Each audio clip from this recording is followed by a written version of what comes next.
What's up, Ragin Nation? How's it going? This is Alex, and you watch the Ragin Ronin review. Man, it has been a while since I posted a video on this channel. I really missed you guys. And for those of you who are still watching this channel, following it, staying subscribed, and waiting for me to put out videos, I thank you. I really appreciate you, all 10 of you.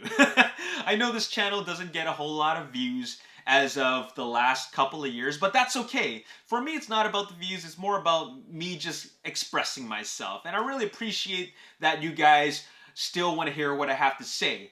Now, I haven't been going to the movie theaters lately simply because there's not a lot of movies that I want to go watch out there, and plus we all know that studios aren't putting out their big budget blockbusters out there. So aside from Tenet, I haven't seen anything. I haven't gone back to the theaters, so therefore there haven't been any movie reviews on this channel.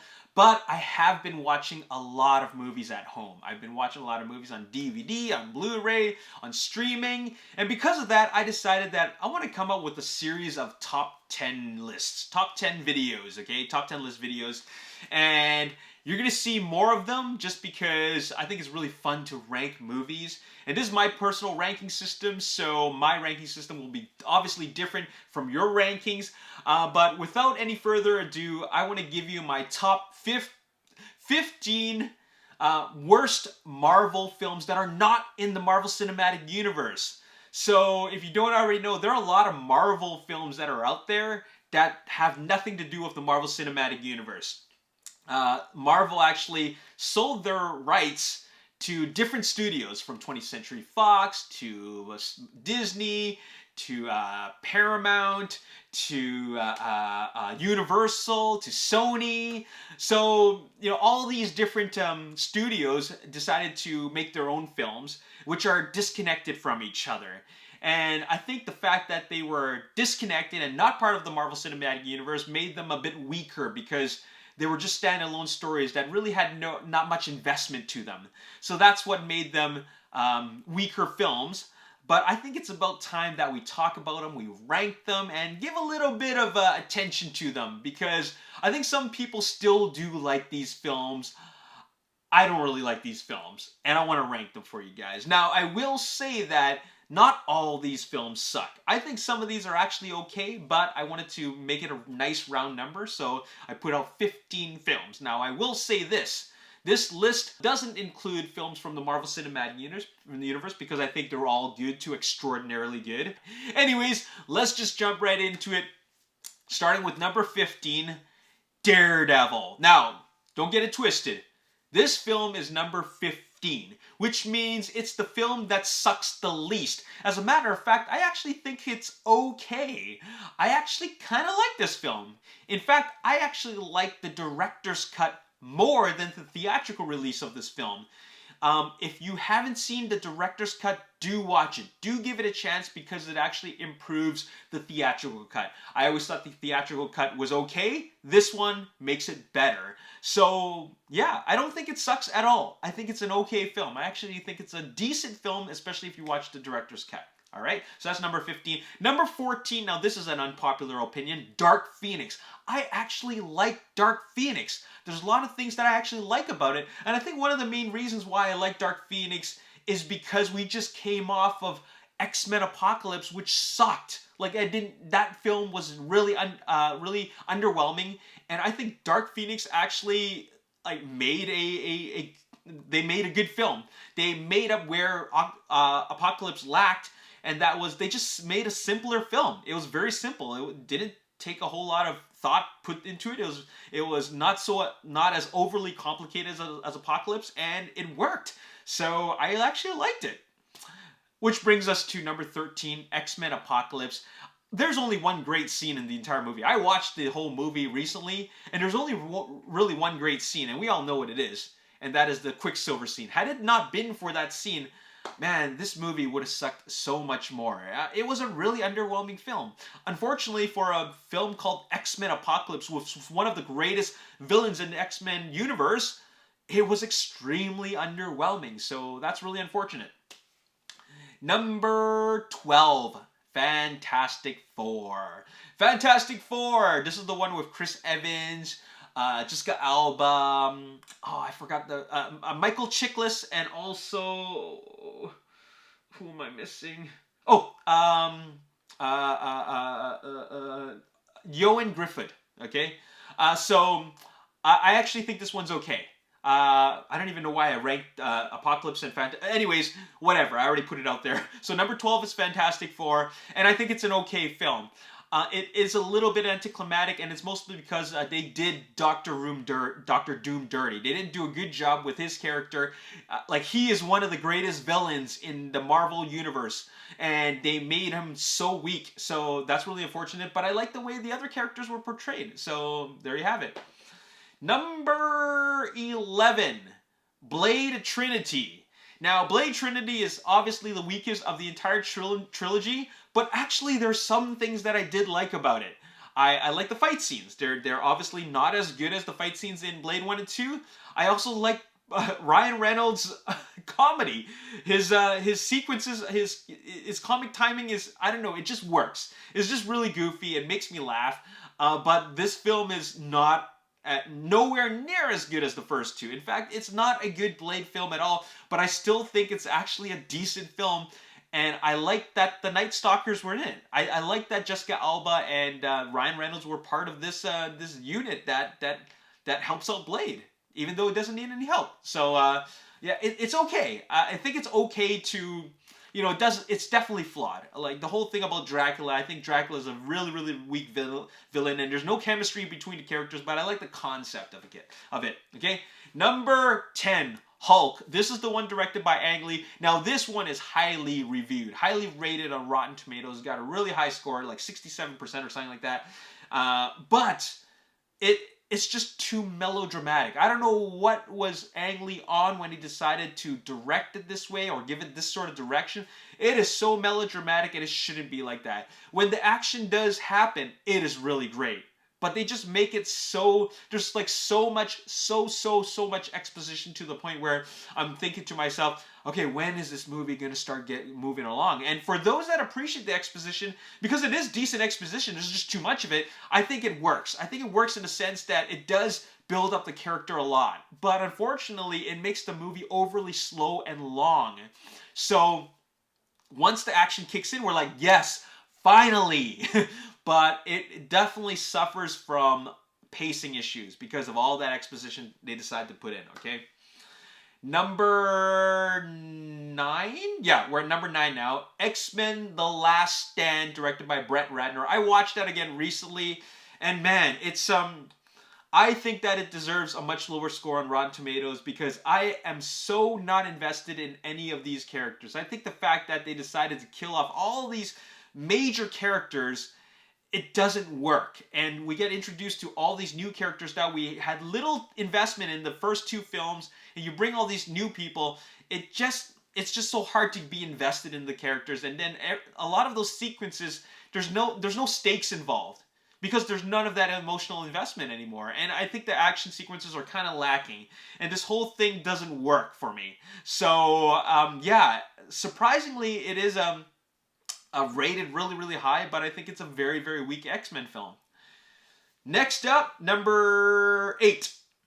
Number 8 is X-Men Origins Wolverine, and man, this movie suffers from a lot of problems. And the only thing that I do like about it is probably, I think I like the opening sequence, and I liked part of the... I like part of the fighting between Weapon 9. You know, the weird version of Deadpool versus Wolverine. I kind of like parts of that, okay? And I like the opening sequence. But besides that, I think this film is a really big mess. They were too ambitious with what they decided to go with for this film. And I think that it was just a poor direction for a Wolverine story. Obviously, they made up for it with Logan, which was a hell of a lot better, but this one it felt like it was very experimental, so it just didn't work. Number 7. Number 7 is Fantastic Four: Rise of the Silver Surfer. The only sequences that I really like in this film are the Silver Surfer sequences. Besides that, it's just more or less of like the first film. I think there's no real developments in any of these characters. There's no real story development. The only thing that's interesting is the Silver Surfer, and that's it. Once you don't have any of those scenes, the movie kind of is quite bland, to be completely honest. The Silver Surfer is such an interesting character. It's such a cool character, but then everything else is just bland. So that's too bad. We are at number... Oh boy, I lost count here. 15, 14, 13, 12, 11, 10, 9, 8, 7, 6. We're at number 6 now. Punisher with Thomas Jane and John Travolta. This one is, you know, obviously there's a better Punisher out there. It's on a Netflix series with Jon Bernthal. This one was,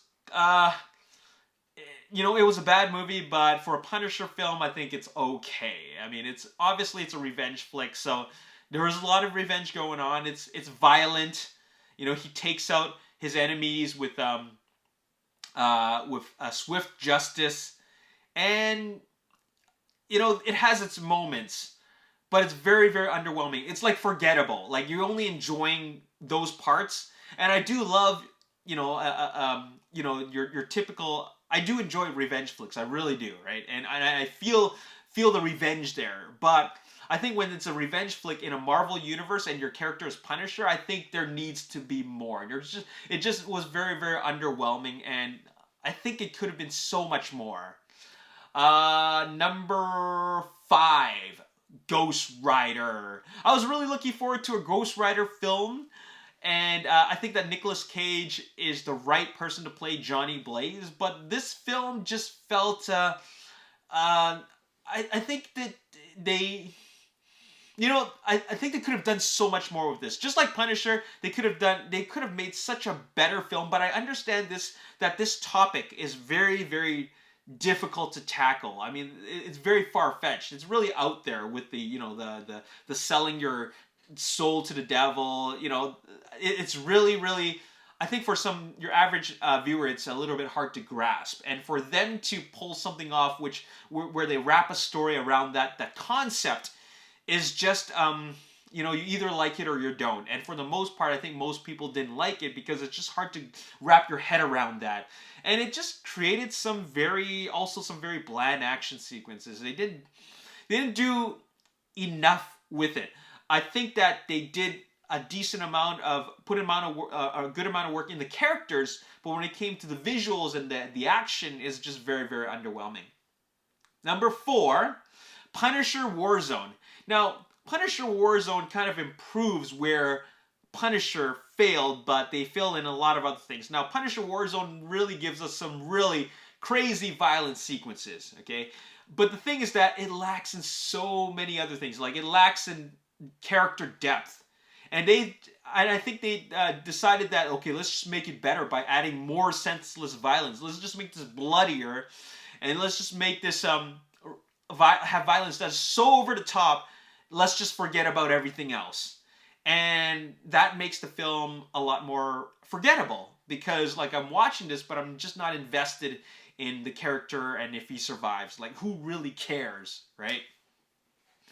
Number 3, Ghost Rider Spirit of Vengeance. I actually watched this film last night, and I only like 2 scenes in it, and that is a scene where Ghost Rider is in some kind of, like, mining yard, and then he takes control of like this giant, like, mining, excavating vehicle.